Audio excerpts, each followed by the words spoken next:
Las razas puras especializadas en leche en los climas del trópico medio se ven afectadas por la severidad del ambiente. Para poder producir leche en climas del trópico medio son indispensables los cruces. Para poder mejorar las razas productoras, si cruzamos Holstein por Gir, obtenemos un F1 de excelente rusticidad y producción lechera, que en promedio se alcanzan de 15 a 18 litros por vaca por día. Este cruce es llamado Gir Holando.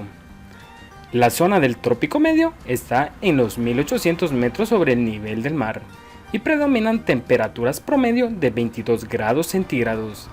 La raza Gir Holando en estos climas tiene la bondad de resistir a ectoparásitos, aunque puede sufrir por temas de moscas y garrapatas. Estos bichos afectan mucho a las vacas de alta producción lechera. Otro punto es que las vacas lecheras de alta producción tienen una demanda nutricional más exigente, ya que necesitan más energía y proteína, que regularmente en estas zonas del trópico es difícil conseguirlo. Un modelo de manejo que resulta bastante interesante es la estabulación completa, donde los animales duermen y comen en el mismo lugar. El ordeño se realiza bajo techo. Tienen un periodo de potrero cuando están en la etapa de levante y después son regresadas al sistema de estabulación. En este sistema de estabulado, la alimentación es a base de pastos de corte, con el cual se aporta fibra y energía. Algunas veces es asociado con maíz para poder aumentar la cantidad y calidad del forraje. A las vacas en producción se les proporciona suplementación a la hora del ordeño y son ordeñadas 2 veces al día.